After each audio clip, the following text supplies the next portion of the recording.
यांच्या नेतृत्वात हे सी फूड फेस्टिवलचं आयोजित केलं गेलेलं आहे आणि हे भव्य अशा फेस्टिवलला राज्याचा मत्स्य व्यवसाय व बंदर विकास मंत्री म्हणून मी माझ्या शुभेच्छा देण्यासाठी आवर्जून इथे उपस्थित आहे. खरं तर फिश वडापाव देखील आपण आणणार आहात, त्याबाबत काय सांगाल?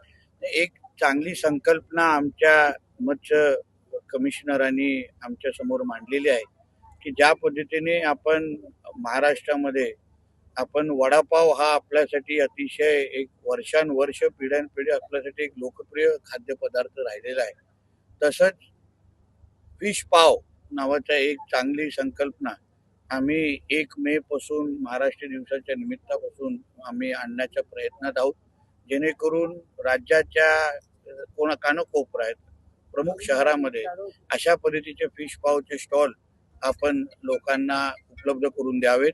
एका बाजूला रोजगार निर्मिती होईल आणि त्याचबरोबर फिश पावच्या निमित्ताने आरोग्य असेल किंवा अन्य गोष्टीच्या संबंधित पण एक चांगला संदेश जाईल अशा पद्धतीचा प्रयत्न आमच्या मत्स्य खात्यात आहे.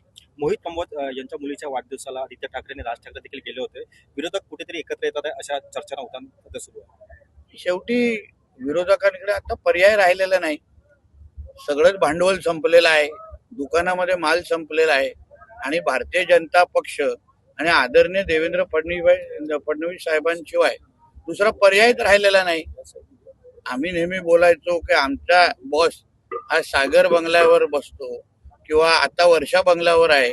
आता हळूहळू देवेंद्र फडणवीस साहेब सगळ्यांचेच बॉस होणार आहेत आणि म्हणून ज्यांनी जेवढा लवकर जो मार्ग स्वीकारतील लवकर स्वीकारावं आणि आमचाही बॉस देवेंद्र फडणवीस आहे हे लवकर जाहीर करून टाकावं.